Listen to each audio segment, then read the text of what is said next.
एक बार हम लोग आस्था और विश्वास के साथ हेलो हेलो हेलो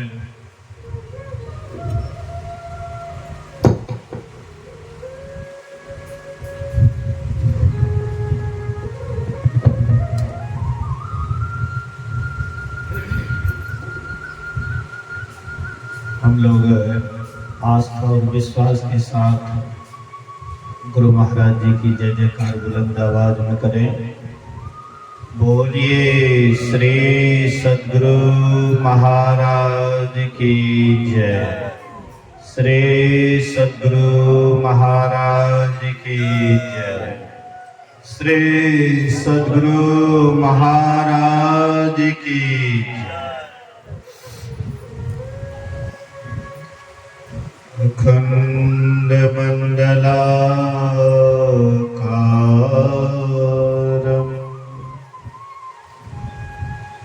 व्याप्तं येन चराचरं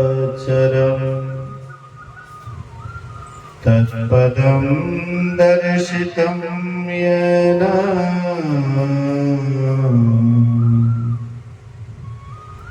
तस्मै श्री गुरुवे नमः। धन्य धन्य सद्गुरु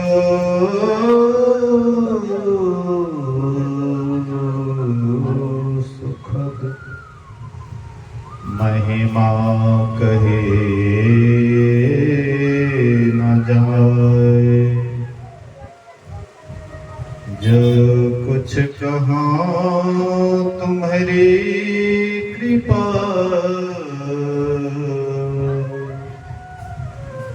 मोते कछो न बसाए।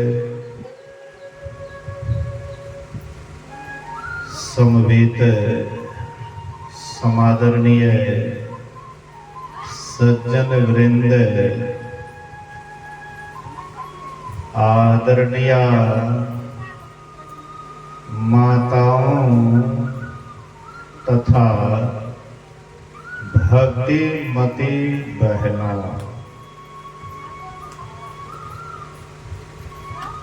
एक दिवसीय संतमत सत्संग का आयोजन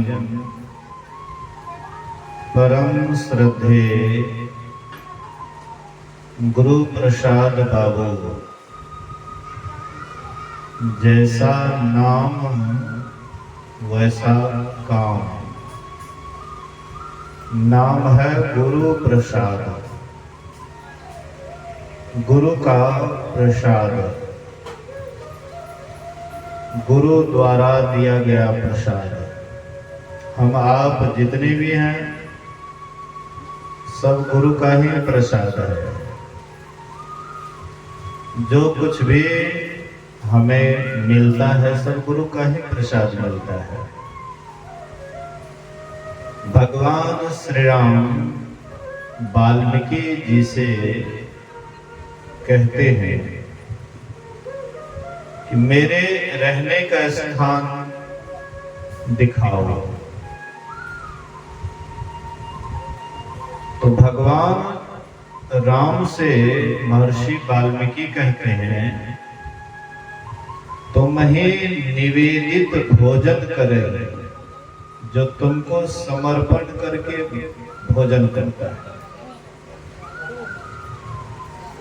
कपड़ा भी पहनता है तो तुम ही को समर्पित करके कि ये प्रभु का प्रसाद है। संसार का जो भी काम हो रहा है सब तुम्हें ही समर्पण कर देता है। तो जो सब कुछ समर्पण कर सकता है वही गुरु का प्रसाद है, वही गुरु का लाल है, वही एक दिन परमात्मा को पाकर के मालूम होगा। लेकिन कहने और करने में बहुत आसमान धरती का फर्क है। गुरु का प्रसाद बन जाना कोई साधारण बात नहीं है। नाम रखना और बात है, लेकिन उसको अपने जीवन में उतार लेना और बात है। जो गुरु का लाल हो जाएगा, गुरु का प्रसाद हो जाएगा, उनके जीवन में एक भी दुख नहीं रहेगा, सब दुख उसका समाप्त हो जाएगा। लेकिन आज हम संसार में देखिए तो सब दुखी है, कोई भी अपने को सुखी कहने वाला नहीं है, सब दुखी है, किसी न किसी तरह से सब दुखी है। कोई तन से दुखी है तो कोई मन से दुखी है, कोई धन से दुखी है, कोई परिवार से दुखी है, मतलब किसी न किसी तरह से सब दुखी है। किसी का शरीर स्वस्थ है तो मन में रोग भरा हुआ है, किसी का मन स्वस्थ है तो शरीर रोगी है, किसी का शरीर तन मन ठीक है तो परिवार ठीक नहीं है, किसी का परिवार ठीक है, अगल बगल के वातावरण ठीक नहीं है।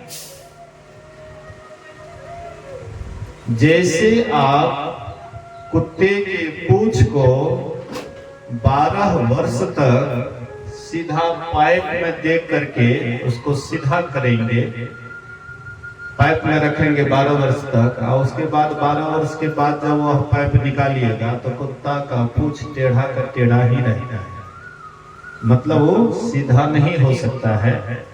ऐसे ही संसार में आप कहीं भी रहिए, कहीं भी रहिए, किसी भी परिस्थिति में रहिए, कोई न कोई दुख आपको होगा ही, निश्चित रूप से। इसलिए कहा है दैहिक दैविक भौतिक तापा, राम राज काहू नहीं व्यापा। राम के राज्य में दैहिक दैविक भौतिक ताप नहीं होता है, लेकिन जहां राम का राज्य नहीं है वहां पर दैहिक दैविक भौतिक ताप होगा कि नहीं होगा? बोलिए तो। जहां राम का राज्य नहीं है तो वहां पर दैहिक दैविक भौतिक ताप होगा कि नहीं होगा? तो हम लोग कहां हैं? राम के राज्य में हैं कि काम के राज्य में हैं? काम के राज्य में है कि राम के राज्य में है? थोड़ा सा विचार कीजिए तो। काम के राज्य में है?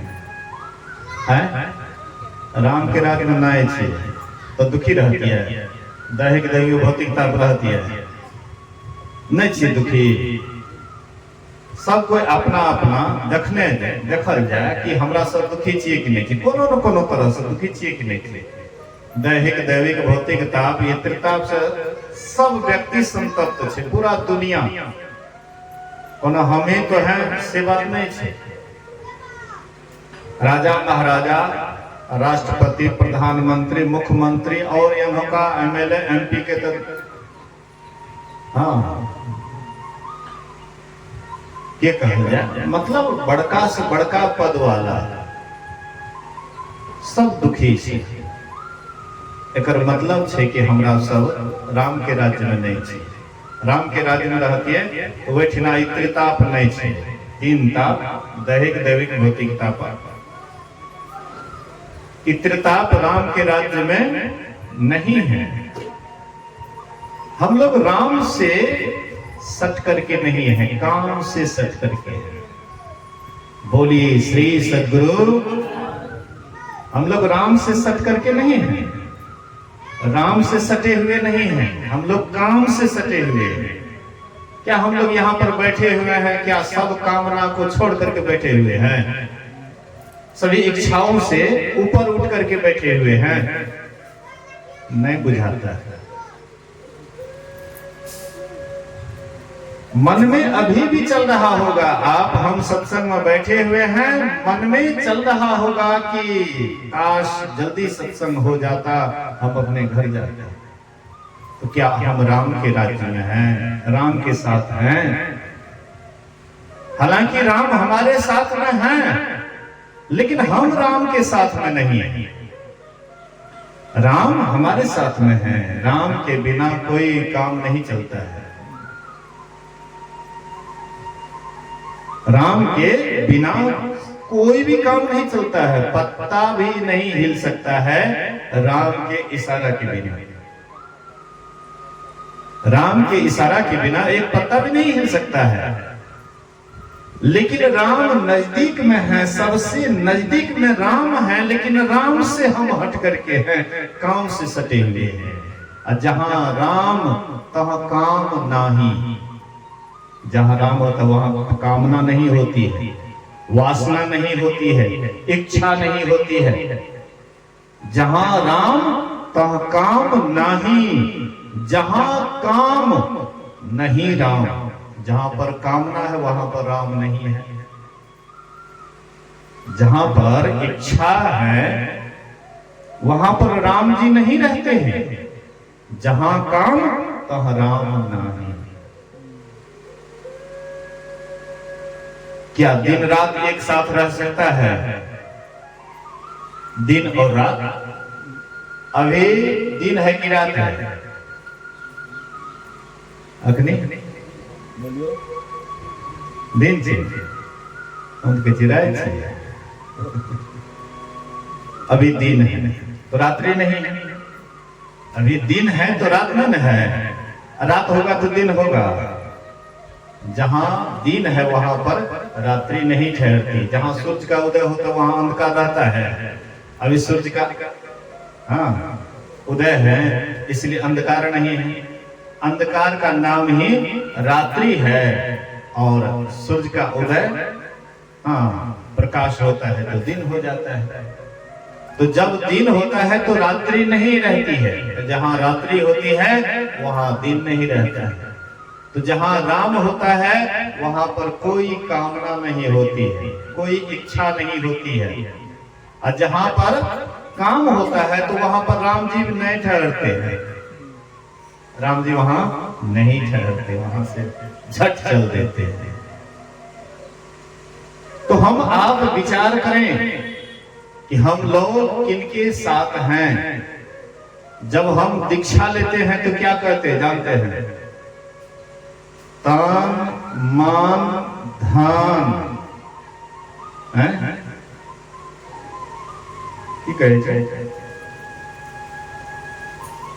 तन मन धन से संत मत की सेवा करेंगे एने नहीं कहे छै ना। प्रतिज्ञा नहीं करावे छै दीक्षा के समय में कि तन मन धन से संत मत के सेवा करवे।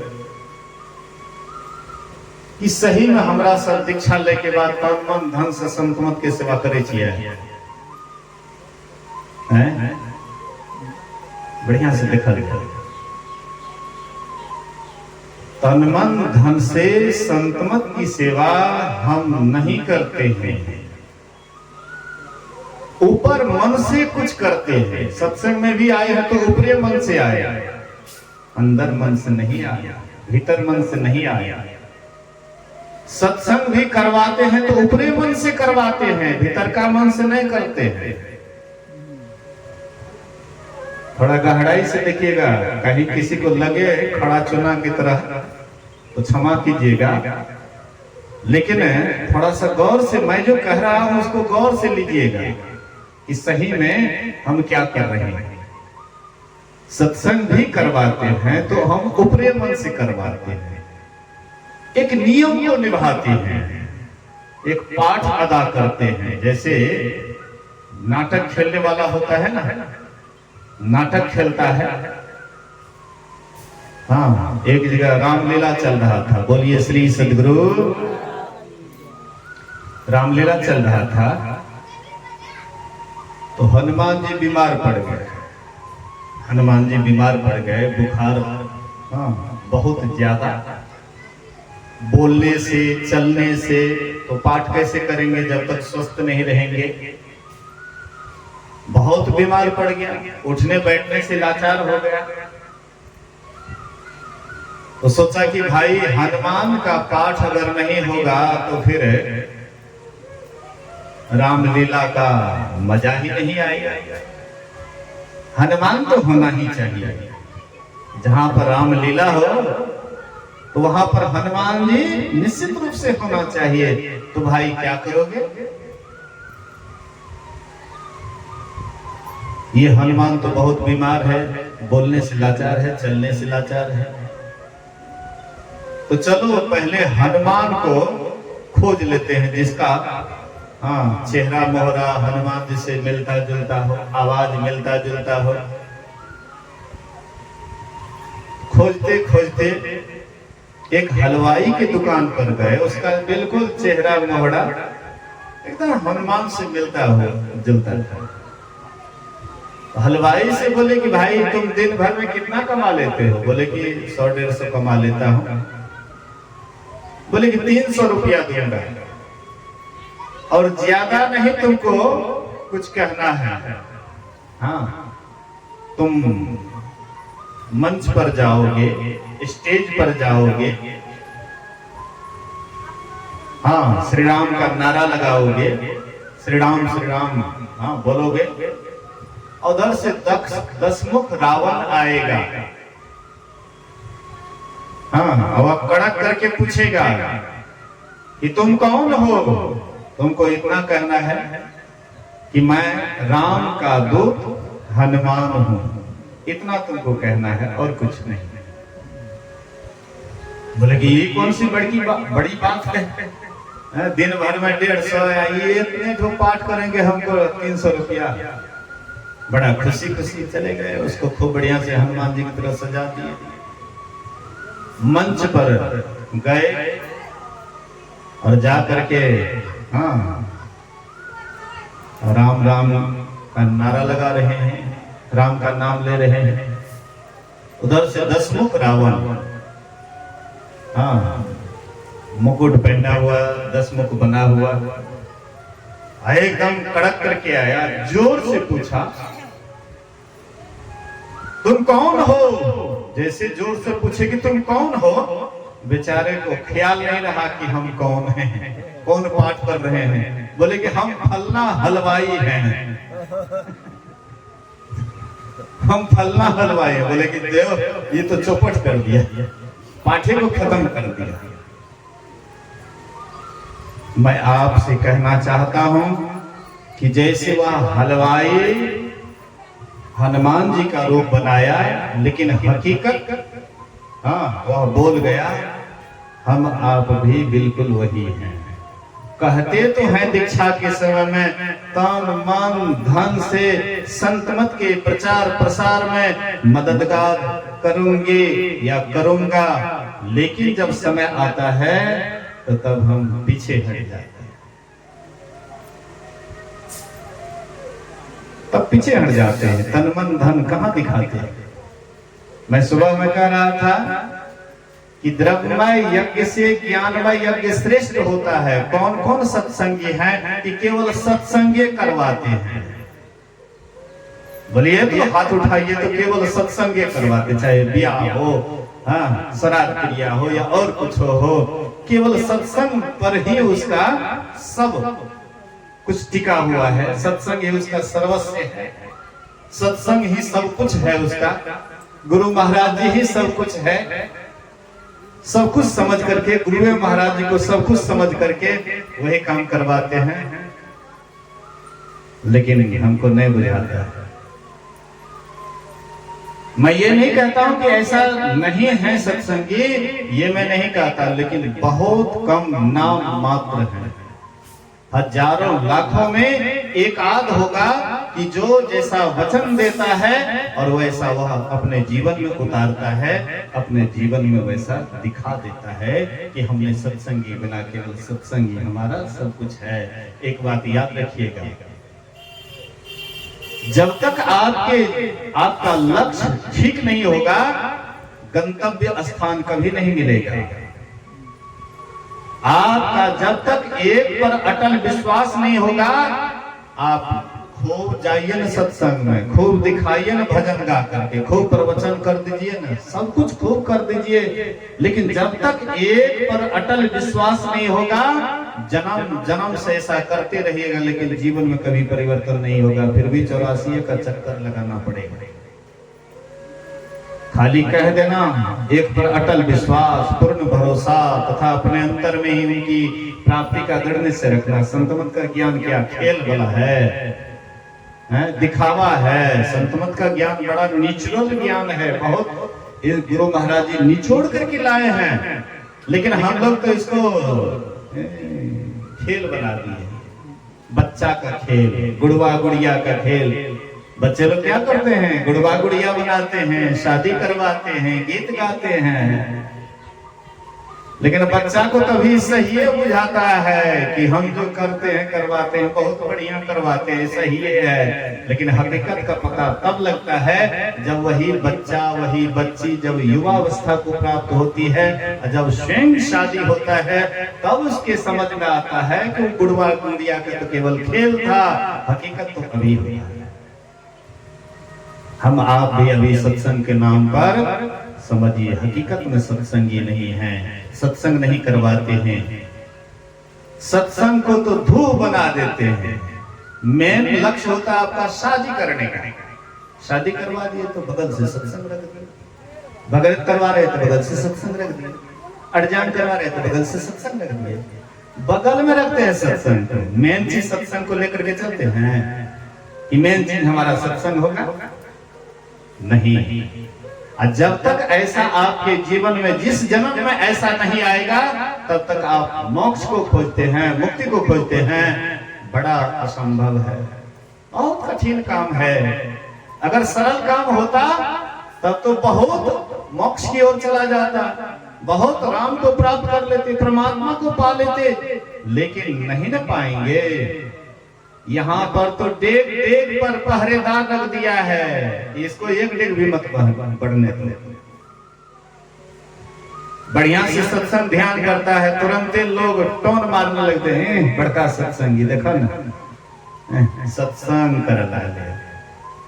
कोई सत्संगी नया नया सत्संगी बनता है, पानी लेकर के लघु शंका जाता है, लोग कहते हैं बड़का संग देखा पानी लेकर मियाँ मुसलमान से देखा ना पानी लेके जाए, लेकिन वह मूर्ख को पता नहीं है कि ये मियां का काम नहीं है, ये तो ऋषि मुनियों का काम है। शुद्ध रहना, पवित्र रहना किसका काम है? मुसलमान का। ये तो ऋषि मुनियों का काम है। हम किसके संतान हैं? ऋषि मुनि के संतान हैं। हम एकदम साधारण बने हुए हैं, पानियों लाकर गुलशन का नहीं देते। अब महात्मा का भोजन करे थे, महात्मा का भोजन करे, हमरा हंस महात्मा भोजन नहीं करते, तो हंस भोजन क्या लेते तो गौतम को मोक्ष मिल जाते। नहीं, शुद्ध नहीं रहते हैं, अब मन बड़का है, काम थोड़ा सा भी। शुद्ध रहना क्या किसका काम है? मुसलमान का। तो मुसलमानी की तरह एक ही बिस्तर पर खाइए और उसी पर सुतिए। वो लोग तो एक ही चादर बिछाता है, उसी पर मुढ़ी डालता है, सब कोई खाता है, कहता है चादर को बिछाओ, इस सबसे शुद्ध होगा। ये देखा देखी भक्ति से काम नहीं चलेगा। हकीकत में आपको हृदय से जब तक शुद्धि नहीं आएगी, हृदय से जब तक आपके अंदर में सत्संग ध्यान के प्रति आपके अंदर में प्रेम नहीं जगेगा, तब तक आपका काम नहीं बनेगा। आज ही से हम लोग संसार में पड़े हुए हैं। मुश्किल में अद्भुत घुसा, जब से यह संसार बना है तब ही से घुसा। ये मुश्किल अभी हम लोग 3.5 हाथ वाला मुश्किल में हैं, कभी एक बिट्टा वाला मुश्किल में भी थे, कभी एक हाथ वाला मुश्किल में भी थे, या कई हाथ वाला मुश्किल में भी थे। ये जो 84 लाख योनियां जितना भी शरीर देखते हैं सब मुश्किलें हैं, सभी मुश्किल है। सभी मुश्किल को हमने देखा है, सभी मुश्किल को हम देखे हैं, सब में गए हैं। कौन ऐसा योनि है जिसमें हम आप नहीं गए हैं?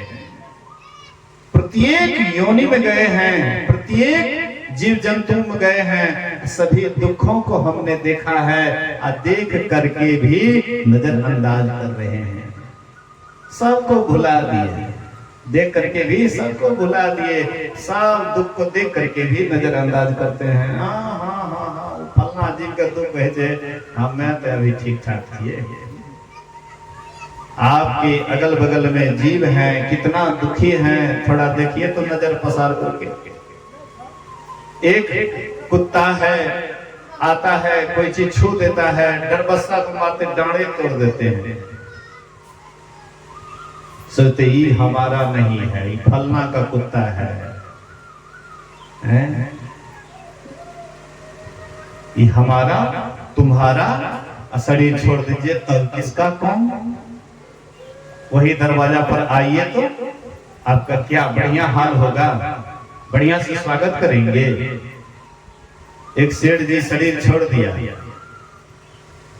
और उसी के यहाँ बकरी के द्वारा, हाँ, पट्ठा में जन्म लिया।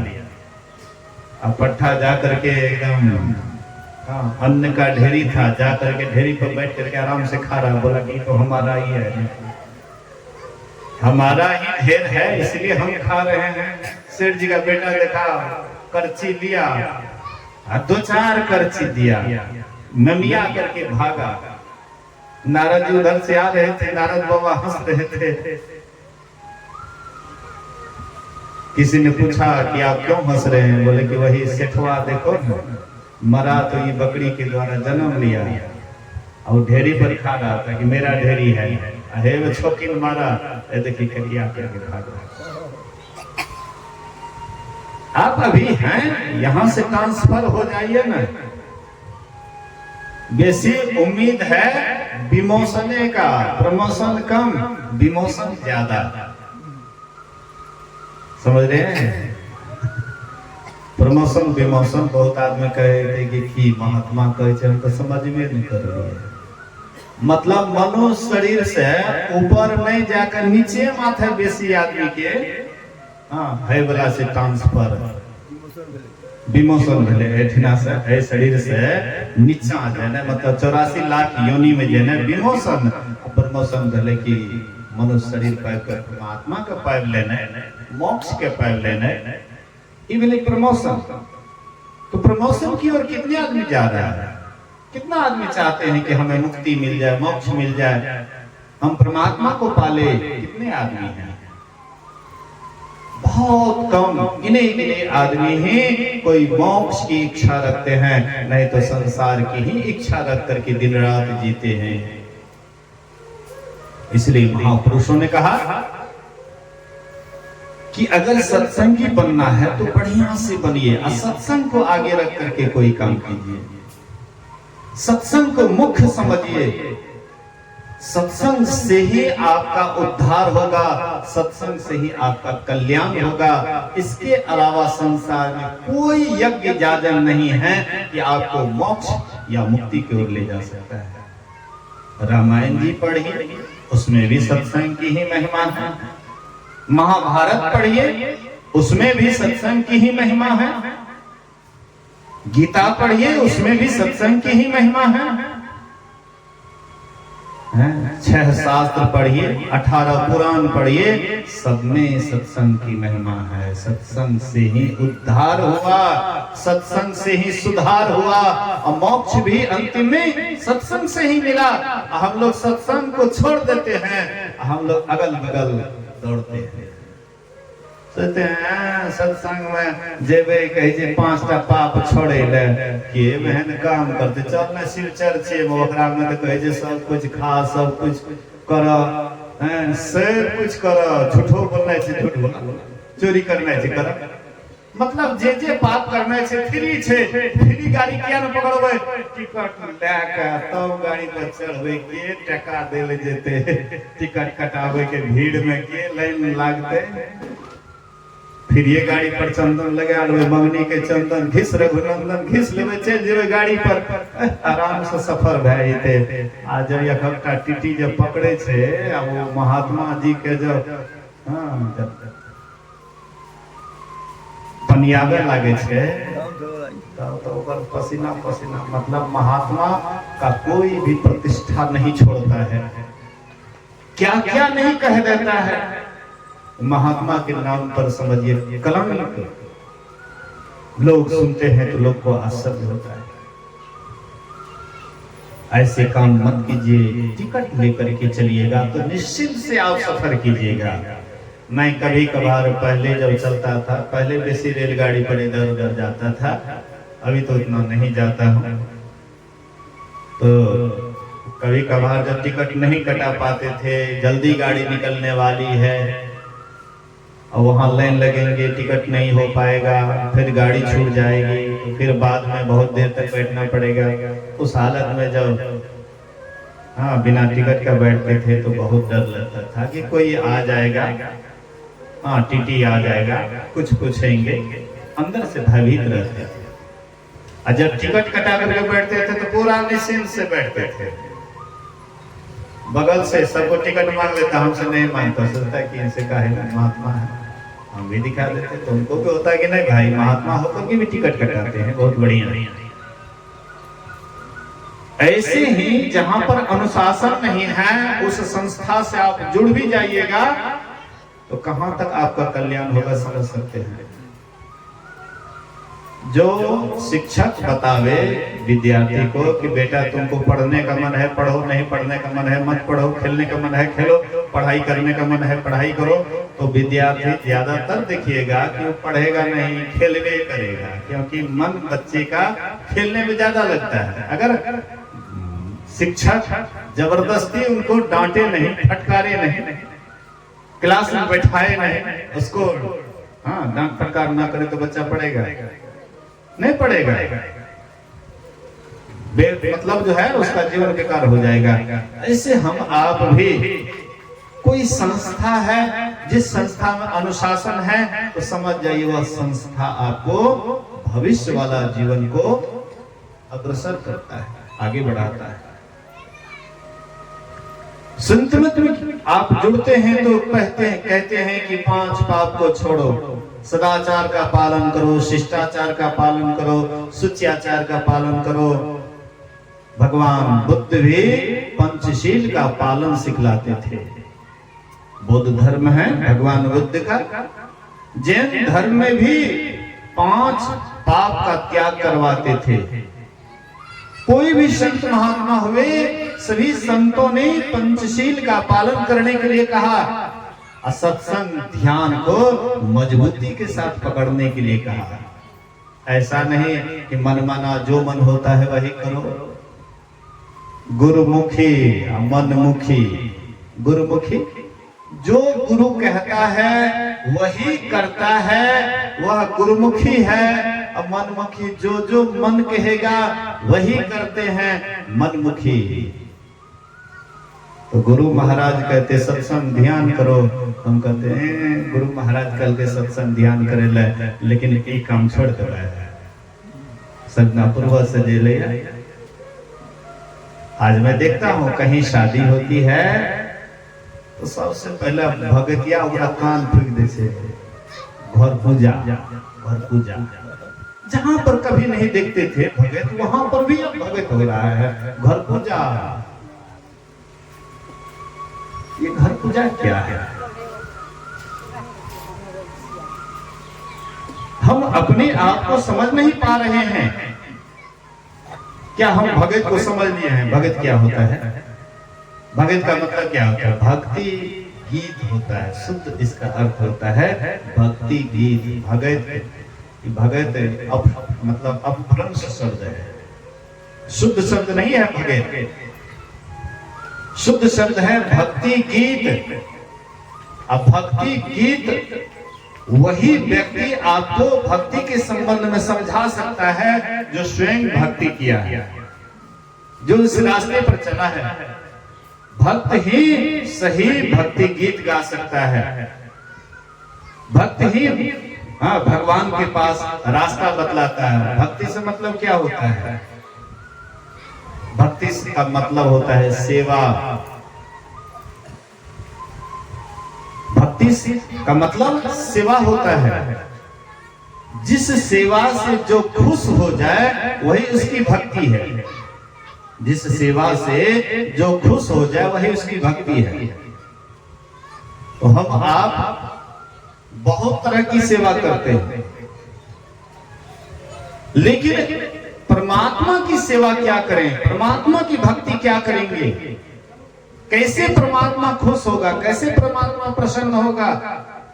तो सबसे पहले हम आप ये समझें कि जिसकी हम भक्ति करने चले हैं वह कैसा है। जिनके हम भक्ति करेंगे उनको अगर नहीं जानेंगे कि वह कैसा है, एकदम अंधाधुंध भक्ति करने के लिए चल दिए, तो ये अंधाधुंध भक्ति से क्या लाभ होगा। देखा देखी भक्ति का कभो न चढ़सी रंग, विपत्ति पड़े यो छाड़सी ज्यों केचुल भुजंग। देखा देखी भक्ति, किसी को देखे कि पीपल में पानी डाल रहा है तो हम भी जाकर के पानी डाल दिए। किसी को देखा कि वहां पर पत्थर पड़ा हुआ है, शिवलिंग है या शालिग्राम है, वहां जाकर के पानी डाला, हम भी जाकर के पानी डाल दिए। देखा देखी भक्ति, पूरा दुनिया अभी देखे देखी में चल रहा है। लेकिन गुरु से सीख करके कि यह भक्ति के द्वारा गुरु जो परमात्मा को पाए हैं तो कैसे पाए हैं, किस तरह से करके परमात्मा की भक्ति करके पाए हैं, वह चीज हम जल्दी ग्रहण नहीं करते। वो रास्ता अंदर का है, और बाहर में पूजा पाठ होता है तो बाहरी रास्ता है। पानी किसी को डालते हुए देखते हैं, पंडाल करते हुए देखते हैं तो सब देखते हैं, लेकिन भीतर में जो चलते हैं परमात्मा की तरफ उसको तो कोई देखता नहीं है। इस आंख से देखने का चीज भी नहीं है। इसलिए अंदर वाला भक्ति पर लोगों को विश्वास कम होता है और बाहरी भक्ति पर जल्दी विश्वास हो जाता है, क्योंकि आंख से देखते हैं। प्रसाद चढ़ाते हैं वो तो देखबे करते हैं, गोसाई आता है तो खूब एकदम केला लुटाते हैं, मिठाई लुटाते हैं। अरे लोग तो एकदम बढ़ चढ़ करके वहां पर जाता है। देखी देखी गोसाई पान दे छे, यहाँ पर कोई महात्मा पान देता है, कैसे भीड़ होगा, कैसे लोग समझेंगे। हकीकत में हम आप भक्ति नहीं करना चाहते हैं, केवल देखा देखी भक्ति करना चाहते हैं। बाहरी चीज जैसे देख लिए वही हम करना शुरू कर दिए, लेकिन इससे हमारी गति क्या होगी इस पर हम आप कभी विचार नहीं किए हैं कि किस भक्ति से हमें क्या गति होगी, इस पर विचार नहीं करते। 84 से कैसे छूटेंगे, जब तक हम संत सदगुरु से जुक्ति जान करके, साधन विधि को जान करके साधना नहीं करेंगे, तब तक 84 से नहीं छूट सकते। भगवान राम गवाही है, भगवान कृष्ण गवाही है, भोले बाबा गवाही है कि बिना भक्ति से, बिना संत महापुरुषों के संग से, बिना सत्संग से आज तक कोई भगवंत नहीं हुआ है, भगवंत को प्राप्त नहीं किया है। तो हम आप कैसे कर सकते हैं। जो भी महान व्यक्ति हुआ है उसके जीवन को देखिए कि वह कौन काम करके महानता को प्राप्त किया है। आप अगर देखेंगे तो सबसे मूल चीज में आएगा सत्संग। कहते हैं बिनु सत्संग न हरि कथा, तेहि बिन मोह न भागे, मोह गए बिन राम पद, होहि न दृढ़ अनुराग। कहते हैं बिनो सत्संग भक्ति नहीं हुई, बिना सत्संग की भक्ति नहीं होती। सत्संग ही भक्ति का मूल जड़ है। असत्संग छोड़ करके जो हम करते हैं तो समझिए बच्चे का खेल खेलते हैं। और भक्ति से कभी भी आपका परमात्मा को प्राप्त नहीं कर सकते, कभी आपको मोक्ष नहीं मिल सकता, मुक्ति नहीं मिल सकती है। हाँ, लेकिन 84 का चक्कर तो लगाएंगे ही। इसलिए भक्ति को समझ करके करें। अभी हम आप पाठ सुन रहे थे, पाठ के क्रम में हम लोगों ने सुना शिव अज सुख सनकादिक नारद, जे मुनि ब्रह्म है विचार विशारद, सब कर मत खग नायक एहा, करिए राम पद पंकज नेहा।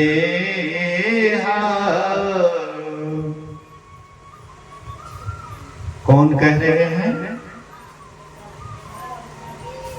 का कागभूषुंडी किनसे कह रहे हैं? गरुड़ जी से। पक्षियों का राजा गरुड़ होता है और गरुड़ जी महाराज भगवान विष्णु का भी वाहन है, सवारी है। तो कागभूषुंडी जी गरुड़ जी से कहते हैं कि शिव अज सुख सनकादिक नारद जे मुनि ब्रह्म विचार विशारद। हे हाँ, हे पक्षीराज गरुड़ जी, भक्ति करने का जो सही तरीका है, जो सही तरीका है करने का, वह मैं आपसे बखान करके कहता हूं। एक बार ब्रह्म ऋषियों की सभा लगी, ब्रह्म ज्ञानियों का सभा लगा। ब्रह्म ज्ञानी लोग वहां उपस्थित हुए, जो उस मार्ग पर चलने वाले या चल चुके हैं या चल रहे हैं, ऐसे को ब्रह्म ज्ञानी कहते हैं। ब्रह्म ज्ञान के तरफ जो जा रहे हैं या ब्रह्म ज्ञान को जो पा लिए हैं, ऐसे ऋषि मुनियों की सभा लगी। और सभा में कौन कौन आए? भगवान शंकर आए, ब्रह्मा जी आए, शिव अज सुख सुखदेव मुनि आए, सनकादिक सनक सनंदन सनातन और सनत कुमार नारद, ये 8 महापुरुषों की गिनती करवाए। बोले कि और भी जो इस ज्ञान में प्रवीण हैं, इस ज्ञान में जो लवलीन रहते हैं, तो सभी का यही मत है, सभी का यही विचार है, सबका यही कहना है कि राम के चरणों में प्रेम करना चाहिए। बोलिए श्री सद्गुरु। अब देखिए, राम के चरणों में प्रेम करना चाहिए। पहले राम को समझिएगा, तब उसके चरण को समझिएगा, तब में उससे प्रेम कीजिएगा। राम को नहीं समझिएगा तो चरण को कैसे समझिएगा? तो फिर उससे प्रेम कैसे होगा? जब हम राम का नाम लेते हैं तो सीधा हमारे दिमाग में आता है कि महाराज दशरथ का सुपुत्र भगवान राम। राम का जैसे नाम लेते हैं, ध्यान से सुनिएगा, बैठिए थोड़ी देर। बोलिए श्री सद्गुरु महाराज की जय। विवाह शादी का ही जगह है, सब रात भर जगे हुए हैं, बैठते हैं तो नींद सुताने लग जाता है, किसी का देह हाथ दर्द कर जाता है तो उठ बैठ करने लग जाता है। खाली सत्संग होगा तब न लोग पहले से ही एकदम ठीक ठाक एकदम होकर के आएगा। यहाँ पर तो सब जगह है जैसे तैसे अनुमान। बोलिए श्री सद्गुरु महाराज। तो याद करिए ना, हम पहले सत्संग मुख नहीं छे, मुख छिए दोसर काम बगल से सत्संग जोड़ दे छे। ये बात हमें पहले इशारा करेंगे। बोलिए श्री सद्गुरु। ध्यान से सुनिए। तो राम को पहले समझिएगा, उसके बाद राम के चरण को समझिएगा। तो जैसे राम का नाम लेते हैं तो सीधे दिमाग में आ जाता है कि राजा राम, महाराज दशरथ का पुत्र। लेकिन मैं आपसे पूछना चाहता हूं कि जब ये राम जी नहीं थे तब राम से दुनिया खाली था क्या? राम का नाम उससे पहले कोई नहीं लेते थे। रघुकुल रीत सदा चली आई। राम जी के कुल में रघु नाम का राजा हुआ था।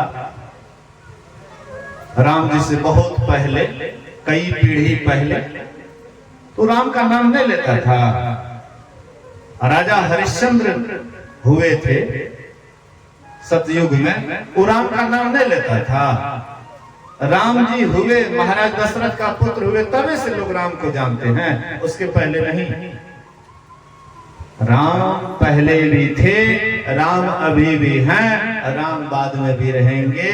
वह राम जो कभी न जन्म लेता है न कभी मरता है, वही राम को जानना है और उसी का चरण क्या है उसको जानना है, तब आप सही में प्रेम कर पाइएगा।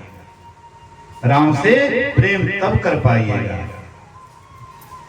जिसका जन्म होता है उसका मरण होता है, चाहे हम हों, आप हो, या राम हो, या कृष्ण हो, जो भी शरीर में आता है जन्म लेता है तो मरता है।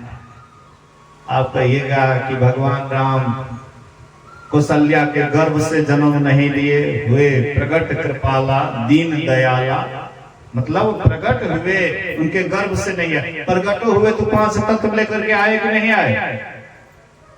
5 तत्व नहीं था, क्षिति जल पावक गगन समीरा, 5 तत्व से अलग शरीर था। उसको इस आंख से प्रजा लोग देखते थे कि नहीं देखते थे? प्रजा लोग नहीं देखते थे, सब वही देखते थे। जैसे हम आपको देखते हैं, आप हमको देखते हैं, वैसे ही राम जी सबको देखते थे, राम जी को भी सबको ही देखते थे। तो 5 तत्व वाला शरीर चाहे प्रकट ही क्यों नहीं हुए, लेकिन 5 ही तत्व वाला शरीर था राम जी का भी। तो चाहे प्रगटे हुआ तो फिर विलीन हुआ कि नहीं हुआ? सरजुग जाकर के शरीर छोड़े कि नहीं छोड़े? कोई भी शरीर धारण किया है एक दिन वह शरीर छोड़ेगा। लेकिन जो कभी जन्म नहीं लेता है तो मृत्यु उसकी होगी कभी। जैसे हम आपके शरीर का जन्म होता है तो शरीर मरता है, लेकिन हम आप शरीर में जो हैं ये न कभी जन्म लेता है न इसकी मृत्यु होती है। वैसे राम जी के अंदर में भी जो उसका शरीर था, उसका जन्म हुआ था, उसकी मृत्यु हुई, लेकिन राम के अंदर में जो रहने वाला था वो कभी न जन्म लेता है न कभी मृत्यु होती है। इसलिए गिनाया है 3 चारों एक ही राम, लेकिन गिनती के लिए 4 राम को गिनाया है। एक राम दशरथ घर डोले, एक राम घट घट में बोले, एक राम है जगत पसारा, एक राम है सबसे न्यारा। 4 राम गिनती करवाए। एक राम दशरथ घर डोले, मंगल भवन अमंगल हारी, अद्रवतु दशरथ अजरी बिहारी। जिनके आंगन में राम जी खेलते थे, लीला करते थे, एक राम दशरथ घर डोले, एक राम घट घट में बोले। अभी मैं बोल रहा हूं, आप लोग सुन रहे हैं, वही राम है, दूसरा और कौन है? एक ही तो राम है, अनेक थोड़े हैं। वही राम सबके अंदर में है। एक राम घट घट बोले, एक राम है जगत पसारा, संसार को बनाने वाले, संसार का सृजन करने वाले एक राम है। और एक राम है सबसे न्यारा, जो सबसे न्यारा है, सब में रहते हुए सबसे अलग है, वही राम को समझिए। गुरु महाराज जी कहते हैं, जय जय राम, जय जय राम, जय जय राम कहो जय जय राम, जयति जयति जय राम हो राम राम, जयति जयति जय राम हो राम राम। मेहंदी में लाले घेऊ, दूध में फूल में वास समान हो राम राम। गुरु महाराज जी कहते हैं कि वह राम कैसा है, थोड़ा सा समझो। मेहंदी में लालिमा है, लेकिन मेहंदी के पत्ता को देखिएगा तो बिल्कुल हरा, जैसे और पत्ता हरा हरा होता है वैसे मेहंदी का पत्ता भी हरा हरा होता है। तो लालिमा दिखाई नहीं पड़ता, लेकिन लाली है उसमें। इस सबको विश्वास है कि मेहंदी में लाली है, दिखाई नहीं पड़ता लेकिन है। दूध में घी है, सब आदमी विश्वास करते हैं, नहीं विश्वास करते हैं तो मत करके देखिए। नहीं, दूध में घी है, दिखाई नहीं पड़ता लेकिन कहते हैं कि है। इसी तरह से वह राम दिखाई नहीं पड़ता है, लेकिन वह घट घट में समाया हुआ है, कई जगह खाली नहीं है। वो राम कभी मरता नहीं है, न जन्म लेता है। संपुट माही समाइया सो साहब नहीं होए, सकल मांड में रम रहा मेरा साहब सोए। कबीर साहब कहते मेरा जो परमात्मा है, मेरा जो साहब है, ईश्वर है, कहते हैं कि जो शरीर एक शरीर में नहीं समाता वही मेरा राम है। एक शरीर में जो समाता है वह राम कैसा है। पूरे ब्रह्मांड को भरते हुए भी ब्रह्मांड से ही, हाँ, कोई जगह खाली है नहीं उससे। हम में, तुम में, खड्ग खंभ में, हर जगह वह राम भरा हुआ है, कोई जगह खाली नहीं है। असीम है, उसका कहीं सीमे नहीं है। अजन्मा है, उसका कभी जन्मे नहीं होता है। अगोचर है, वह दिखाई नहीं पड़ता है। अब जो दिखाई नहीं पड़ता है तो उनके चरणों में प्रेम कैसे करेंगे। बोलिए श्री सद्गुरु महाराज। गुरु महाराज जी कहते हैं, गुरु हरि चरण में प्रीति हो, युग काल क्या करे, कछवी की दृष्टि दृष्टि हो, जंजाल क्या करे। गुरु महाराज जी कहते हैं, गुरु हरि चरण में प्रीति हो। वहां पर भी कहते हैं, सभी ब्रह्मवादी लोग वही कहते हैं कि राम के चरणों में प्रेम करो। चरण शब्द वहां पर भी आया है, यहाँ पर भी गुरु महाराज कहते हैं गुरु हरि चरण में प्रीति हो। अगर गुरु हरि के चरण में प्रेम होगा, प्रीति होगा, तो युग काल क्या करे। हाँ, ये युग काल आपका, ये काल कुछ नहीं आपका बाल बाका कर सकता है। कछवी की दृष्टि दृष्टि हो, जंजाल क्या करे। तो यहां पर चरण शब्द किसको कहा गया है। एक जगह है, गोस्वामी जी रामायण में लिखते हैं, श्री गुरु पद नखमणि गण ज्योति, सुमिरत दिव्य दृष्टि होती। श्री गुरु महाराज के चरण में, हाँ, चरण नख में मणियों की ज्योति है, जिसको स्मरण करने से हृदय में दिव्य दृष्टि हो जाती है। तो ये चरण नख से मतलब है दोनों आंख से जो दो धाराएं निकलती हैं, और जहां पर वह एक होती हैं, वहीं पर असली चरण है वही। राम भगवान कहते हैं, और एक गुपुत मत सबही कहूं कर जोड़, अशंकर भजन बिना नर भक्ति न पावे मोर।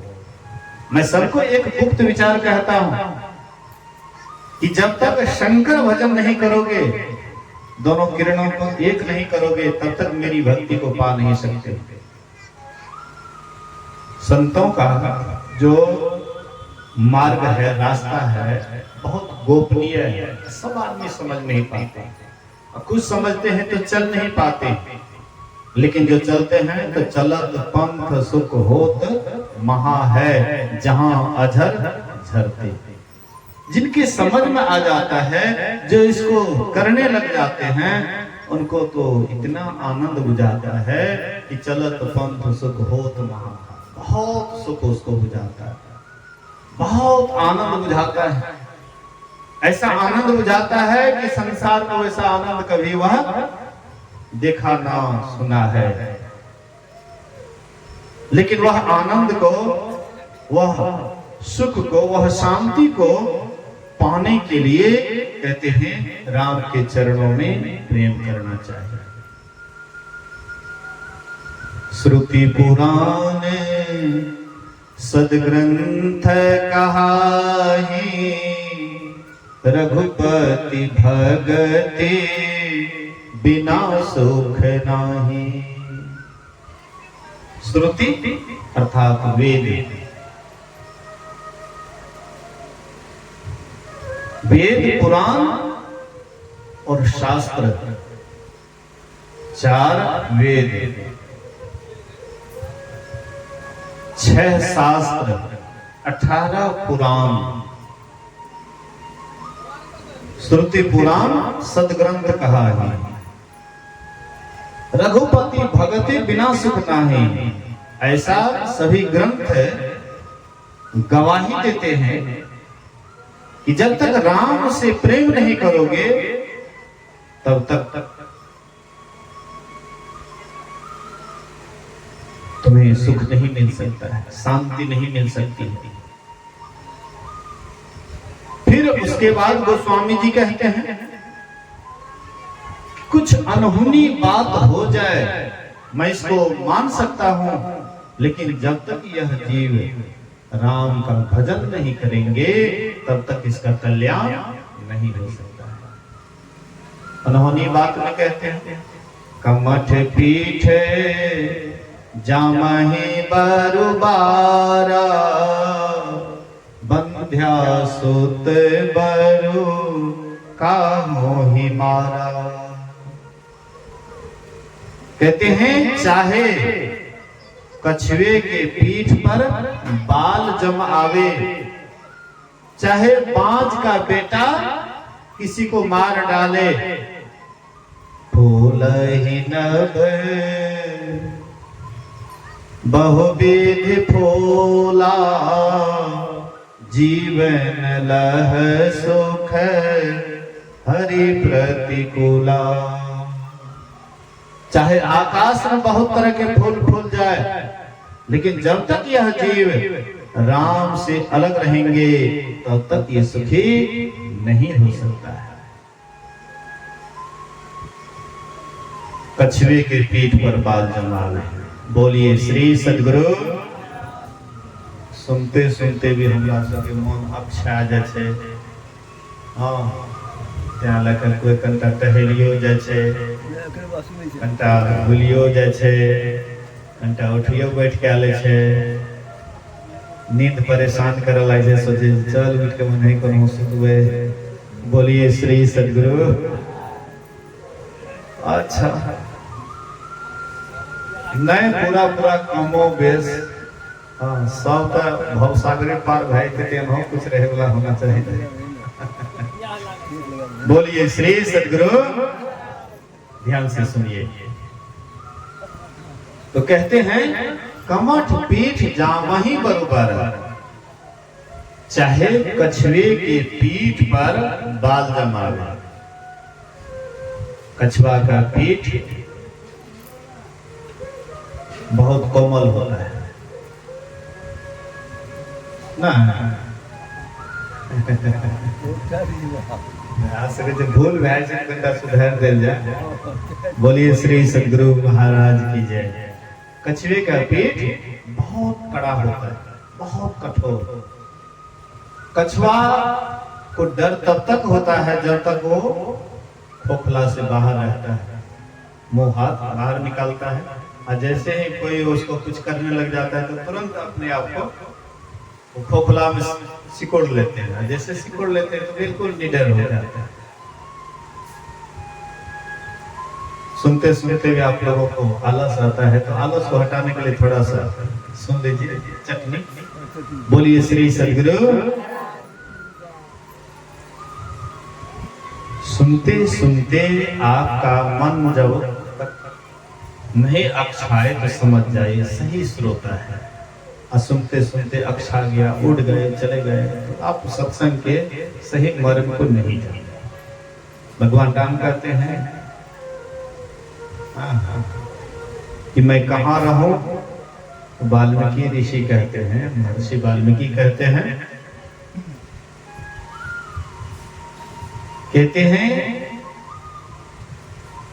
जिनके श्रवण समुद्र समाना, कथा तुम्हारी सुभग सरिनाना, भरहे निरंतर हो ही न पूरे, तिनके हृदय बसहु रघुरूरे। कहते हे रघुवर, आप उसके हृदय में जाकर के बसिए जिनके अंदर कथा रूपी अनेक नदियां, मतलब बहुत सत्संग सुनते हैं, सत्संग सुनते सुनते मन अक्षाता नहीं है और इच्छा होती सत्संग सुनने। कहते हैं उनके हृदय में जाकर के बसिए, वही भगवान का निज घर है जो सत्संग सुनने से अक्षाता नहीं। इसलिए बढ़िया से सुनिए। एक बार की बात है, एक कछुई और एक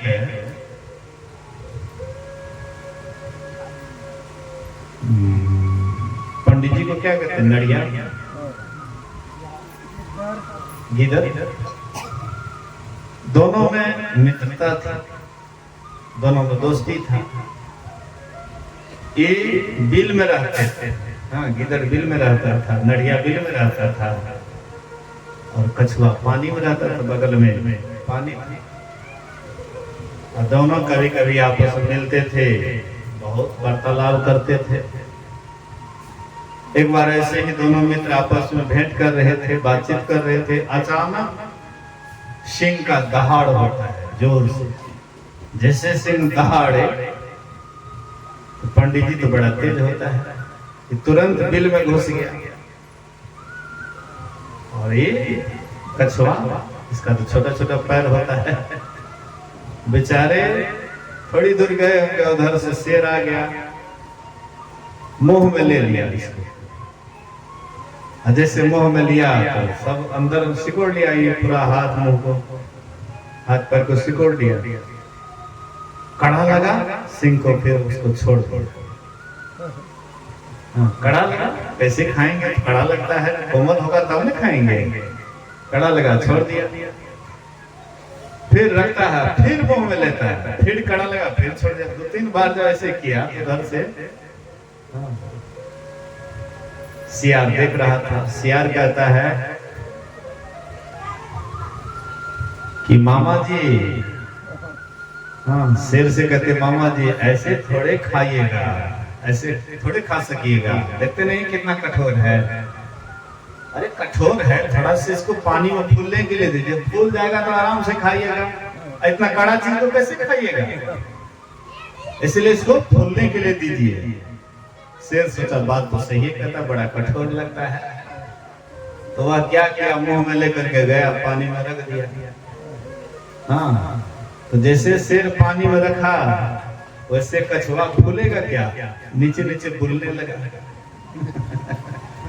फूलेंगे क्या, वो बुलने लगा, अंदर पानी में चला गया, बच गया उसका जान।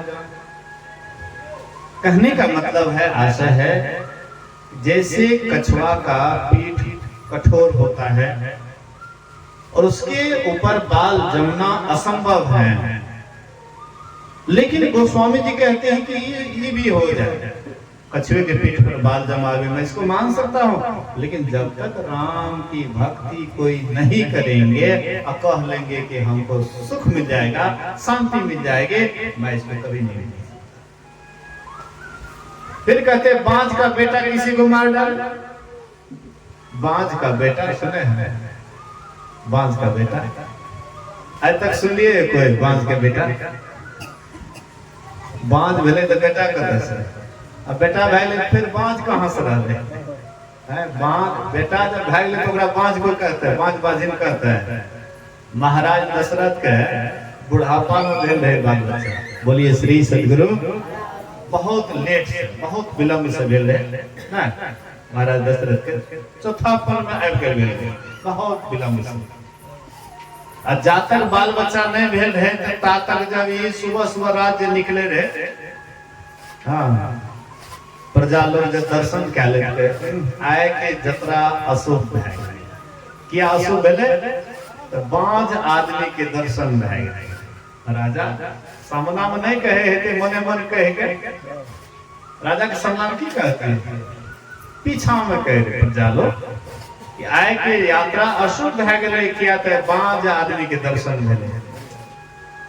तो महाराज दशरथ बाज कब तक रहले, जब तक चारों भाई नहीं लेकर आए। आ जब यज्ञ भेले आ चारों भाई जब हाँ पैदा लेलके, तो तब कोई ओकरा बाज कहता है, बाजिन कहता है रानी के। बाज बाजिन कब तक, जब तक बाल बच्चा नहीं हुआ तब तक। अब बाल बच्चा हो गया तो फिर बाज बाजिन कहाँ रहा। यहाँ पर कहते बाज का बेटा किसी को मार डाले, मतलब बाज है तो बेटा नहीं होगा, लेकिन असंभव काम है संभव हो जाए, अनहोनी काम है हो जाए, मैं इसको मान सकता हूँ। लेकिन जब तक यह जीव राम को नहीं भजेंगे तब तक इसका कल्याण नहीं हो सकता। देखिए कितना शर्त पर शर्त, कितना अनहोनी बात। उसके बाद भी कहते हैं क्या, तृषा जाई बरु मृग जल पाना, बरु जामहि सस शीस विसाना। कहते हैं मृग तृष्णा का जल पीने से प्यास दूर हो जाए, चाहे खड़े के माथे पर सिंह जमावे, मैं इसको मान सकता हूँ। मृग तृष्णा ककरा कहै छै? आइकाल्हि कोन महीना छियै? जेठ, गर्मी के मौसम। अपनो सब जते बालू ज्यादा छै, रेत ज्यादा छै, आ धूप पूरा कड़ाके के धूप छै, बढ़िया से देखल जाए तो लागे छै एकदम वो रेत पर लागे छै पानी छटक रहै छै, पानी बह रहल छै, पानी के हिलोरा चल रहा है। मरुस्थल में तो ज्यादातर वैसे ही होता है, ज्यादातर रेत ही रेत है, पानी जल्दी मिलता नहीं है। मृगा के मन में होता है कि पानी का हिलोरा चल रहा है, आगे देख करके सोचता है कि पानी का हिलोरा चल रहा है, तो दौड़ करके वहां जाती है, और वहां जाकर के देखते तो पानी नहीं है, यहाँ तो बालू ही बालू है। फिर उसके मन में होता, आगे जैसे निहारती है तो आगे देखता है ओ वहां जरूर पानी है। दौड़ते दौड़ते उसका प्राण अंत हो जाता है, लेकिन प्यास कभी नहीं मिलती। प्यास बुझेगी? बालू वाला पानी के हिलोरा को देखने से प्यास बुझेगी? वो पानी है नहीं, पानी जैसा भ्रम लगता है। गोस्वामी जी कहते मेरे तृष्णा का जल पीने से प्यास दूर हो जाए, मैं इसको मान सकता हूँ, लेकिन कोई जीव जब तक राम का भजन नहीं करेंगे तब तक उसको सुख शांति नहीं मिल सकती। फिर खड़े के माथे पर सिंह जम जाए, खड़हा, हाँ खड़हा के कान, खरगोश कान लंबा लंबा है, आगे वाला पैर छोटा, पीछे वाला बड़ा होता है, बड़ा चौकड़ी मारता, देखने में बड़ा बढ़िया लगता है देखने। कुछ दुष्ट है कि वह खड़हा को भी नहीं छोड़ता, उसको भी मार देता है। संसार में एक पर एक दुष्ट है, उसको सिंह नहीं होता है माथे पर, लेकिन गोस्वामी जी कहते हैं इसको भी सिंह हो जाए मैं इसको तत्काल मान लूंगा, लेकिन जब तक यह जीव राम का भजन नहीं करेंगे तब तक कल्याण नहीं होगा। उसके बाद कहते अंधकार सूर्य को नष्ट कर दे, हिमालय से अग्नि प्रकट हो जाए। अंधकार भले सूर्य को कैसे नष्ट कर सकता है? भगवान सूर्य का उदय होने से पहले ही अंधकार भाग जाता है, उसका किरण सह नहीं पाता है, तो सूर्य को कैसे सह पाएंगे? एक बार अंधकार गया ब्रह्मा जी के पास, ब्रह्मा जी से कहते हैं कि आप सूर्य को समझा दीजिए, हमने इसका क्या बिगाड़ा है, हमने इसका क्या बिगाड़ा है, ये मेरे पीछे क्यों लगा रहता है? जब मैं भारत आता हूं तो मेरा पीछा करते भारत आ जाता है, यहाँ से इंग्लैंड जाता हूँ, अमेरिका जाता हूँ, तो यहाँ वहां भी मेरा पीछा नहीं छोड़ता है, तो मैं इसका क्या बिगाड़ा हूँ, क्यों मेरे पीछे पड़ा हुआ है, आप इसको समझा दीजिए। ब्रह्मा जी कहते हैं कि ठीक है तुम जाओ, अभी मैं सूर्य को बुलाता हूँ। सूर्य को बुलाए, सूर्य से कहते हैं कि तुम काहे अंधकार को परेशान करते हो, क्या तुम्हारा उससे दुश्मनी है, क्या तुम्हारा बिगाड़ा है? भगवान सूर्य कहते जब से हम सृष्टि में आए हैं अभी तक हम अंधकार नाम का भी कोई चीज होता है अभी तक नहीं देखे हैं। अंधकार किसको कहते हैं? प्रकाश के अभाव का नाम ही अंधकार है ना। प्रकाश नहीं है तो अंधकार है, और दीपक जला दीजिए तो अंधकार खत्म। प्रकाश के अभाव का नाम अंधकार है, तो अंधकार, हाँ भगवान सूर्य कहते हैं अभी तक हम अंधकार को नहीं देखे हैं। हो सकता है कि हमसे अनजान में गलती होता हो, ठीक है हमारे सामने में अंधकार को बुला दीजिए, सामने आएगा तब में हमसे गलती मांगेंगे। किसी का हम गलती करे, वो व्यक्ति हमारे सामने में आएगा तब ना हम उनसे गलती मांगेंगे, तो हमारे सामने में अंधकार को कर दीजिए, हम उससे गलती मांग लेंगे, तो भला सूर्य के सामने में अंधकार कभी आएगा? यहाँ पर तुलसीदास कहते हैं कि अंधकार भले ही सूर्य को नष्ट कर दे, लेकिन होने वाला है नहीं, लेकिन यह भी हो जाए। हिमालय से अग्नि प्रकट हुआ, जहां पर हिमालय में काफी ठंड होती है, बहुत ठंड होती है। वहां पर जब हम आपके यहाँ अभी गर्मी है ना, गर्मी के समय में जब वहाँ हिमालय में जाइएगा तो वहां पर आपको रजाई भाड़ा पर लेना पड़ेगा। ठंड में तो बिल्कुल ही बंद हो जाता है उधर जाना ना, और जब गर्मी का मौसम आता है तब फटक खुलता है। और जैसे कार्तिक का महीना हुआ वैसे ही फटक लग जाता है कि अब उधर जाना बंद, जाने के लिए लोगों को नहीं देता है, लोग ठंड से मर जाएगा। तो गर्मी के महीना में भी आपको रजाई ओढ़ना पड़ता है। जब पूरा ठंड का मौसम होगा तब कितना वहां ठंड होगा। लेकिन कहते हैं कि वहां पर भी अग्नि प्रकट हो जाए, वहां पर भी आग लग जाए। कई बार देखते हैं ज्यादा गर्मी कहीं पर होती है तो हाँ जंगल में आग लग जाती है, जंगल में आग लग जाती है, बहुत जीव जंतु मर जाता है। यहाँ पर कहते हैं हिमालय से अग्नि प्रकट हो आवे, मैं इसको मान सकता हूँ, लेकिन जब तक यह जीव राम का भजन नहीं करेंगे तब तक इसका उद्धार और कल्याण होने वाला नहीं है। फिर कहते हैं बारी मथे धृत होई बड़ू सिकता ते बड़ू तेल, अबिनो हरि भजन न भवतरिये, यह सिद्धांत अपेल। यह सिद्धांत अटल है कि जब तक यह जीव राम को नहीं भजेंगे भव सागर से कभी उद्धार नहीं हो सकता, भव चक्र से उद्धार नहीं हो सकता है जब तक राम का भजन नहीं करेंगे। बारी मथे घृत हुई बारी ककरा कहे, पानी के मथने से घी बह जाए, बालू के पेड़ने से तेल निकल आवे, बालू का जैठना हमरा सब तोड़ी महावे से तोड़ी पेरल जाए छे, ओठना बालू के वही मशीन में देल जाए। तो बालू के अगर देल जाए वही मशीन पर तो की करते, बहुत होलर का पूरा एकदम दाब के करते तो बहुत हेते, तो पानी निकलते कि वैसे तेल निकलते, बालू से तेल निकलते। तब तो राजस्थान वाला जैसे ना तेल बेच बेच के सब एकदम धनी भाई है। अब पानी से जब घी है तो नेपाल वाला पानी से घी ढेरी निकाल लेती है, खूब धनी भाई है। लेकिन नहीं, गोस्वामी जी कहते यह भी हो जाए मैं इसको मान सकता हूँ, लेकिन यह जीव जब तक राम का भक्ति नहीं करेंगे तब तक इसको मुक्ति नहीं मिल सकती है, सुख नहीं मिल सकता है, शांति नहीं मिल सकती है।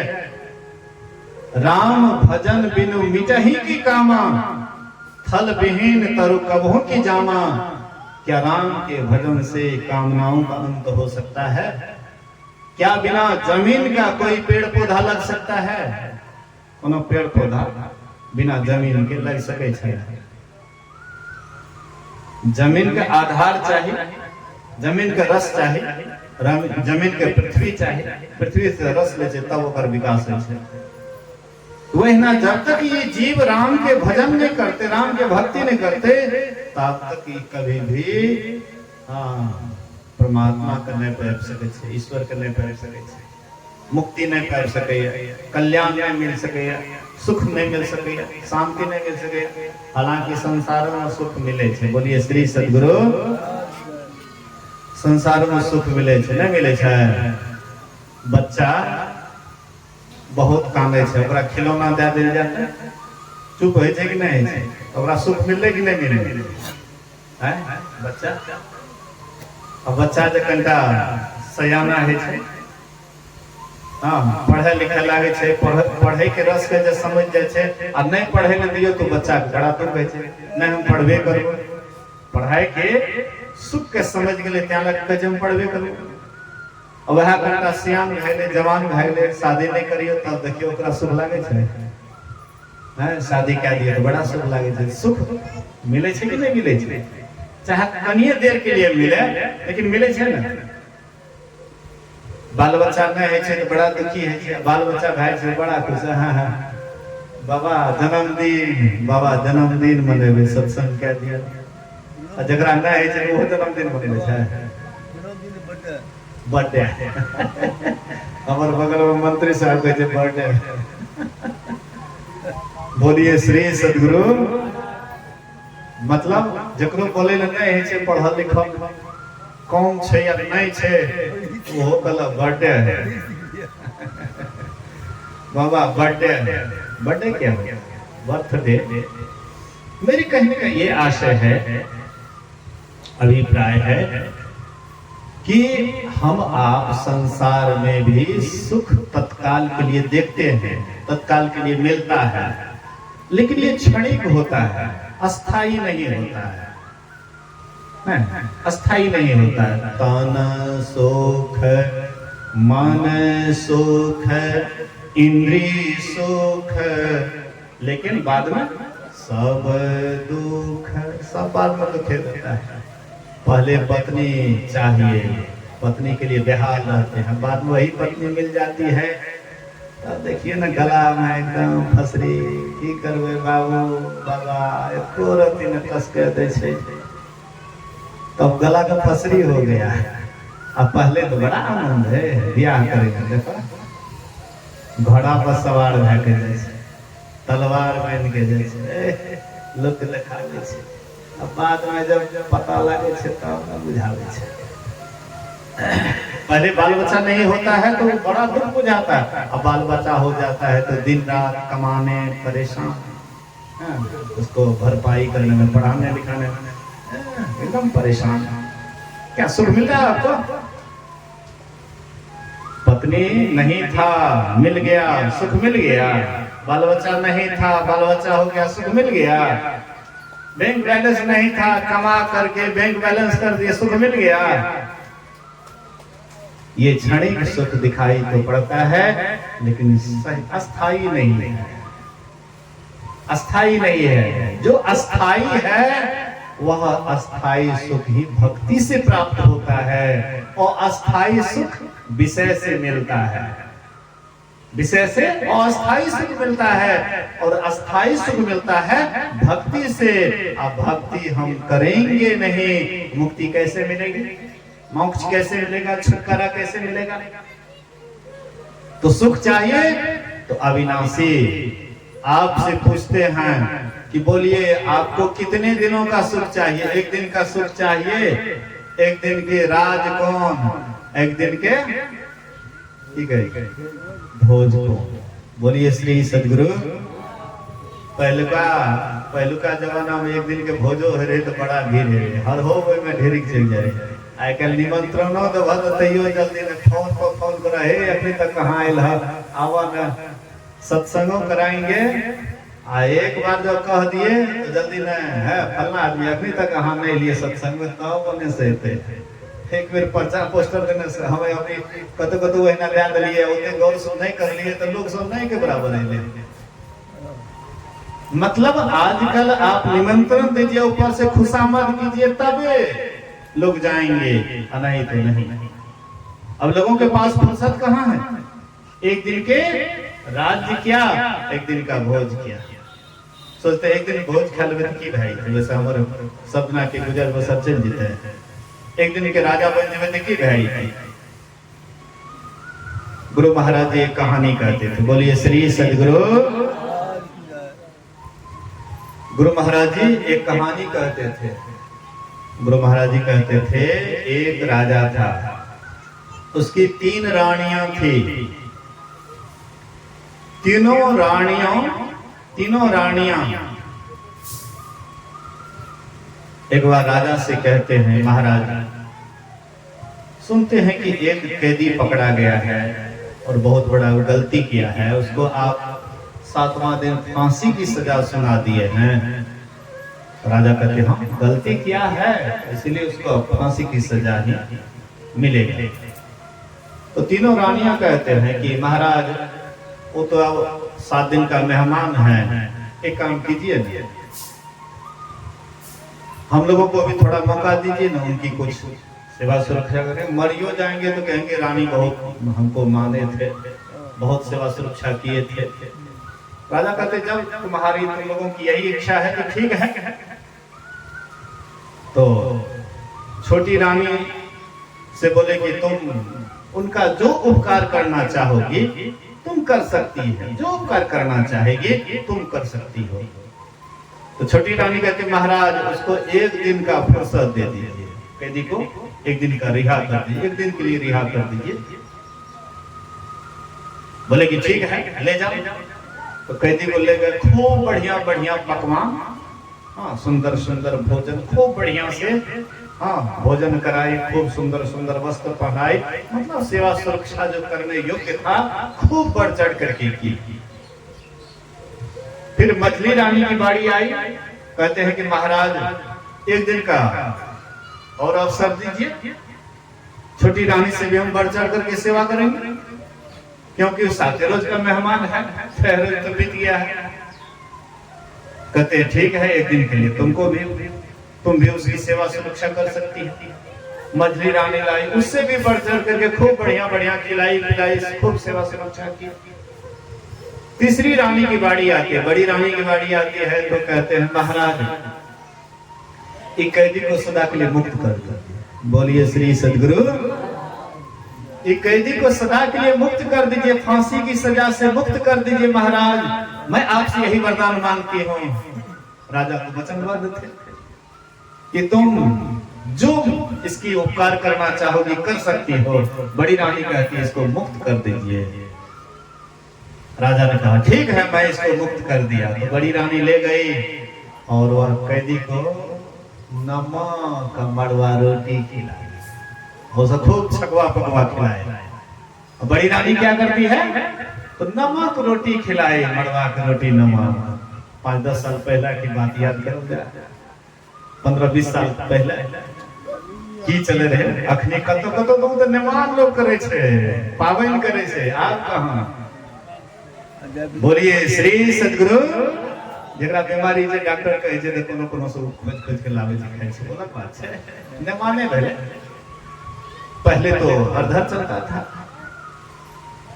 तो नमक रोटी खिलाई और जब 6 महीने हुआ तब तीनों रानियां में झगड़ा हो जाती है। तू की कर ली, हम तय ओकर ई सेवा कर लिए, हम बढ़िया बढ़िया खिलेंगे, हम ये ना कर लिए, हम ये ना कर, तू की कर लिए। तीनों रानियों में विवाद छिड़ गया। ये विवाद चला गया राजा साहब के पास। राजा साहब से कहते हैं कि महाराज हम बढ़ चढ़ करके सेवा की, वो कह दिया, वो कहती हम बढ़ चढ़ करके सेवा की। राजा कहते ऐसे फैसला नहीं होगा, कौन बढ़ चढ़ करके सेवा की इसका फैसला कैदी करेगा, उसी को बुलाओ, जिसको रिहा कर दिए हैं उसी को बुलाया जाए कि कौन बढ़ चढ़ करके सेवा की। कैदी को बुलाया और कैदी से कहते हैं कि भाई तीनों रानियों में से कौन तुम्हारा बढ़ चढ़ करके सेवा किया, तुम ही फैसला करो। बोले कि महाराज जब तक हमें फांसी का डर था तब तक हमें कौन रानी क्या खिलाई क्या सेवा की मैं कुछ भी याद नहीं। डर तो लगा हुआ था कि फांसी होगा ही, एक दिन का राज कौन है, एक दिन के भोज कौन नहीं। एक दिन के फुर्सत मिले तो कौन फुर्सत है, फिर तो हमारा फांसी हेवे करते। क्या खिलाई मुझे याद नहीं है, लेकिन बड़ी रानी जिस दिन हमको सदा के लिए मुक्त करके नमक रोटी जो खिलाई अभी तक वह स्वाद मुझे याद है। अभी तक बहुत स्वाद लगा था उस दिन, बहुत स्वाद लगा था, नमक रोटी में बहुत स्वाद था महाराज। इसलिए सबसे बढ़कर के सेवा अगर कोई की तो बड़ी रानी की। बोलिए श्री सदगुरु। बिल्कुल यही बात हम आप ख्याल करें कि अगर विषय का सुख एक दिन का मिलता है, एक दिन के राज कौन, एक दिन के भोज कौन। ये विषय सुख है। आज आपको मिल रहा है, अनुकूल पत्नी मिले, आज जो प्राण प्यारी है कल उसका प्राण लेने के लिए आप तैयार हो जाइए। ये हमरा एक हम मर देती तो बढ़िया रहती है। यही जीवजपुर बाजार में मैं सत्संग करने के लिए आया था। बच्ची रतन सार की है, मझोवार संसार की है, बहुत दुखी थी, सत्संगी है, बहुत दुखी थी। आगे बात नहीं बोलूंगा, लेकिन बहुत दुखी, शादी करके बहुत दुखी है। तो इसी तरह से आप जिनके लिए एक दिन प्राण देने के लिए तैयार रहते हैं, एक दिन उसका प्राण भी लेने के लिए आप तैयार हो जाते हैं। ये संसार का नियम है। एक बाल बच्चा के लिए आप जी जान लगा देते हैं, कहां कहां नहीं जाते हैं मांगने के लिए, वही बाल बच्चा आपका प्राण लेने के लिए तैयार हो जाता है कि माँ बाप ये हमारा बोझ है कि कब मर जाएगा, फुर्सत हो जाएगा। संत महापुरुष जी, संसार में यही रीत है, यही नियम है। हाँ, सदा एक जैसा प्रेम कोई बिरला का ही होता है, नहीं होता सो बात नहीं कहता हूं। ऐसा भी पति पत्नी में प्रेम होता है, बाप बेटे में प्रेम होता है, भाई भाई में प्रेम होता है, लेकिन अपवाद में कहिए एक आध कहीं पर, हजारों लाखों में एक आध मिलेगा पति पत्नी में प्रेम, हजारों लाखों में मिलेंगे एक आध बाप बेटा में प्रेम, कहीं पर एक आध मिलेगा, तो उसका गिनती कहाँ है? गिनती तो ज्यादा जिसका संख्या उसी का न गिनती होगा। तो महापुरुष कहते, संत महात्मा कहते हैं कि संसार का सुख क्षणिक सुख है। कैसे सुख है? सहजोबाई कहती है, जैसे सड़सी लोह की छिन पानी छिन आग, ऐसे सुख दुख जगत के सहजत्व तजी भाग। कहते हैं सहजोबाई कि संसार का सुख कैसा है, विषय का सुख कैसा है, जैसे लोहार का सड़सी। लोहार का सड़सी कभी पानी में जाता है, कभी आग में जाता है। आग में जाता है तो तप जाता है, लाली लाल हो जाता है, अब पानी में जाता है तो ठंडा हो जाता है, छनाक से पानी में जाए। ऐसे हम आपके जीवन में भी कभी सुख आता है तो कभी दुख आता है, कभी दुख आता है कभी सुख आता है। ना तो अस्थायी रूप से सुख रहता है, ना अस्थायी रूप से दुख रहता है, दोनों आते जाते रहता है, ठहरता कोई नहीं है। लेकिन हम आपके मन में क्या है कि यही अस्थायी सुख चाहिए, कि एक रस जैसा सुख चाहिए, कि सुख लगा तो लगले रह जाए। हाँ, सुख हो तो सदा का सुख हो, कभी वह सुख से हमारा बिछड़न नहीं हो। क्या मन में ऐसा नहीं है कि सुख लगे तो सब दिन के लिए है? पति हो तो सब दिन के लिए अनुकूल, बेटा हो तो सब दिन के लिए अनुकूल। तो संसार में तो आप बिल्कुल अनुकूल देख नहीं सकते हैं, लेकिन आप अपने भीतर में अगर खोज करेंगे, अगर आप परमात्मा की भक्ति करेंगे, गारंटी के साथ संत महापुरुष कहते हैं कि वह सुख जो भीतर वाला सुख है, उसमें बदलाव नहीं होता है, उसमें अदल बदल नहीं होता है, कभी दुख कभी सुख, ऐसा वहां पर नहीं होता है। बाहर में होता है, लेकिन भीतर में एक रस सुख होता है। एक बार वह सुख मिल गया तो फिर दोबारा बिछुड़ता नहीं है। कौन सा सुख है जो एक बार मिल करके बिछुड़ता नहीं है? वो कहते हैं परमात्मा संबंधी सुख, ब्रह्म सुख। ब्रह्म सुख, परमात्मा का सुख, वो कभी बिछुड़ता नहीं है। वो एक रस रहता है, क्या उठते, क्या बैठते, क्या सोते, क्या जागते, क्या रास्ता चलते, क्या काम करते, कहीं भी रहिएगा, किसी भी अवस्था में रहिएगा, कहीं पर भी रहिएगा, पति पत्नी के साथ में है, एकदम ब्रह्म सुख में एकदम निमग्न है। महाराज दशरथ, महाराज जनक जी महाराज सुनैना के साथ में रहते थे, उनके साथ सोते थे, उनके साथ हाँ रहते थे, लेकिन वे केवल ब्रह्म सुख में ही दिन रात निमग्न रहते थे, ब्रह्मानंद में ही निमग्न रहते थे। राजा थे लेकिन अंदर से जोगी थे, राम बाहर से राजा थे, अंदर से वही ब्रह्म सुख में दिन रात निमग्न रहते थे। वशिष्ठ मुनि बाहर से मुनि थे, अंदर से वही ब्रह्म सुख में लीन रहते थे।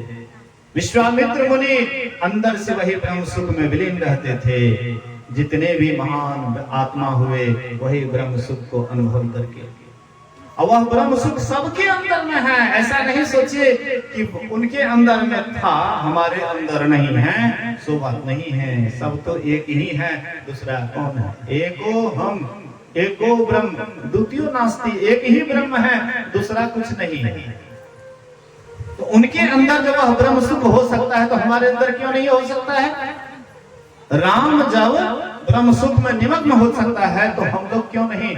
हम अलग हैं, हम राम से अलग हैं। कहते हैं अपनी भगतिया सतगुरु साहब मोहि कृपा कर दे हो, मोहि कृपा कर दे हो। जुगन जुगन भव भटकत बीते, अब भव बाहर ले हो, अब भव बाहर ले हो। हरहु भव दुख देहु अमर सुख, सर्वदाता समर्थ हो।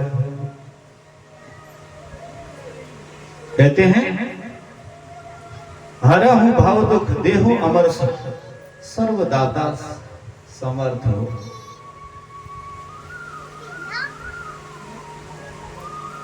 परमात्मा और हमें क्या अंतर है? जैसे सूर्य का किरण और सूर्य का अंतर। वे वंशज, वे वंश है, हम लोग उसके वंशज हैं। वह सूर्य है, हम लोग उसके किरण हैं। मतलब जो परमात्मा वही हम हैं, जो हम हैं वही परमात्मा है। कबीर साहब कहते हैं बूंद समाना समुद्र में, यह जाने सब कोई, असमुद्र समाना बूंद में, अबूझे बिरला कोई। बूंद समाना समुद्र में। अच्छा, पानी के बूंद जे पड़े छे, बोलिए श्री सदगुरु। थोड़ी देर रहिए, उसके बाद हाँ छोड़ दूंगा। थोड़ी देर शांति से रहिए, ध्यान से सुनिए। कबीर साहब क्या कहते हैं? बूंद समाना समुद्र में। समुद्र का जो बूंद गिरता है, मतलब बादल से जो बूंद गिरता है तो समुद्र में समाता है। इस बात सब आदमी देखते हैं ना। नहीं, समुद्र हमारे हम लोगों के पास में है तो नदी है ना। नदी में पानी का बूंद गिरता है तो नदी में पानी में समा जाता है ना। बूंद समाना समुद्र में, यह जाने सब कोई, लेकिन समुद्र समाना बूंद में, बुझे बिरला कोई। समुद्र बूंद में समाया हुआ है, इसको कोई बिरला ही जानता है। परमात्मा हर जगह है, सब में परमात्मा है न। यह सब कोई समझते हैं, लेकिन सब परमात्मा है, इसको कोई बिरला ही समझता है। सब परमात्मा ही है, दूसरा कोई है नहीं।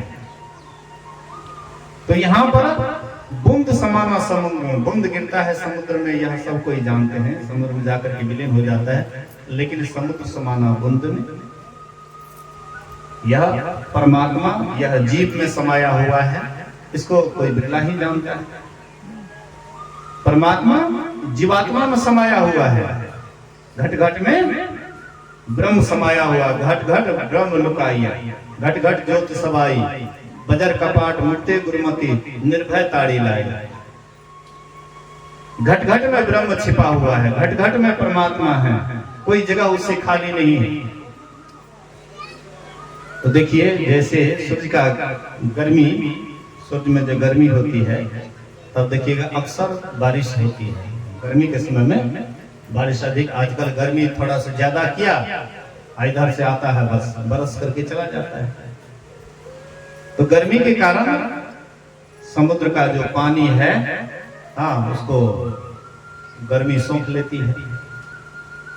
पानी वाष्प बनता है सूख करके, वही वाष्प ऊपर जाकर के बादल बनता है। अब बादल बनता है तो वही फिर बरसता है, तो फिर गया पानी में, बूंद में, बूंद समुद्र में समाया कि नहीं समाया। और वही बूंद समुद्र से ही तो निकला, समुद्र से ही पानी सूखा, उसके बाद वाष्प बना, वाष्प बन करके बादल बना, बादल बन करके फिर बरसा, तो उसी में चला गया। जिसका जो अंश होता है उसी में समा जाता है। तो यह जीव भी परमात्मा का अभिन्न अंश है। ये भी जब यह जीव मिलता है तो परमात्मा से ही मिलता है, दूसरा और कोई उसको मिलने का नहीं है। एक वही परमात्मा है।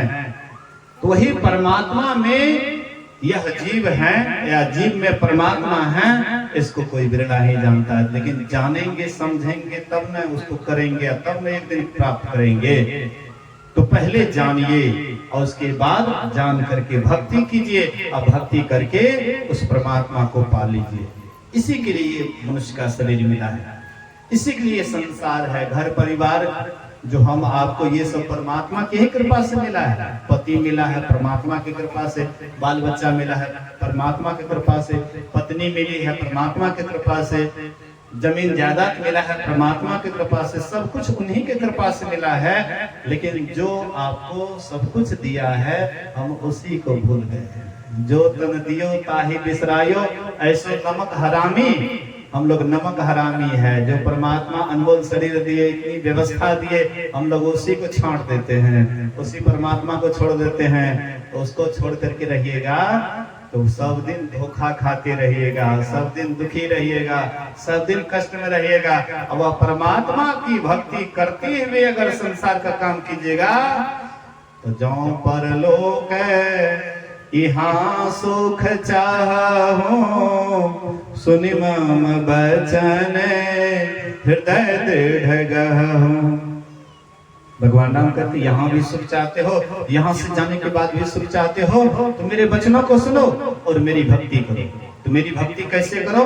आदि आदि बहुत सारी बातें हैं, कितना ही कहूंगा तो ये खत्म होने वाला नहीं है। लेकिन इसमें जो सार बात है, मैंने जो आपको इतना सुनाया है, इसमें जो आपको विशेष आवश्यक बातें बुझाए कि जिससे हमारा कल्याण हो जाएगा, उस बात को मान लीजिए, मान करके उसके अनुकूल चलिए, तब हमारा आपका जीवन सार्थक और सफल होगा। इसी वचन के साथ मैं अपने वचन में विराम देता हूँ। एक बार श्रद्धा और विश्वास के साथ गुरु महाराज जी की जय जयकार बुलंद आवाज में करें। बोलिए श्री सद्गुरु महाराज की जय।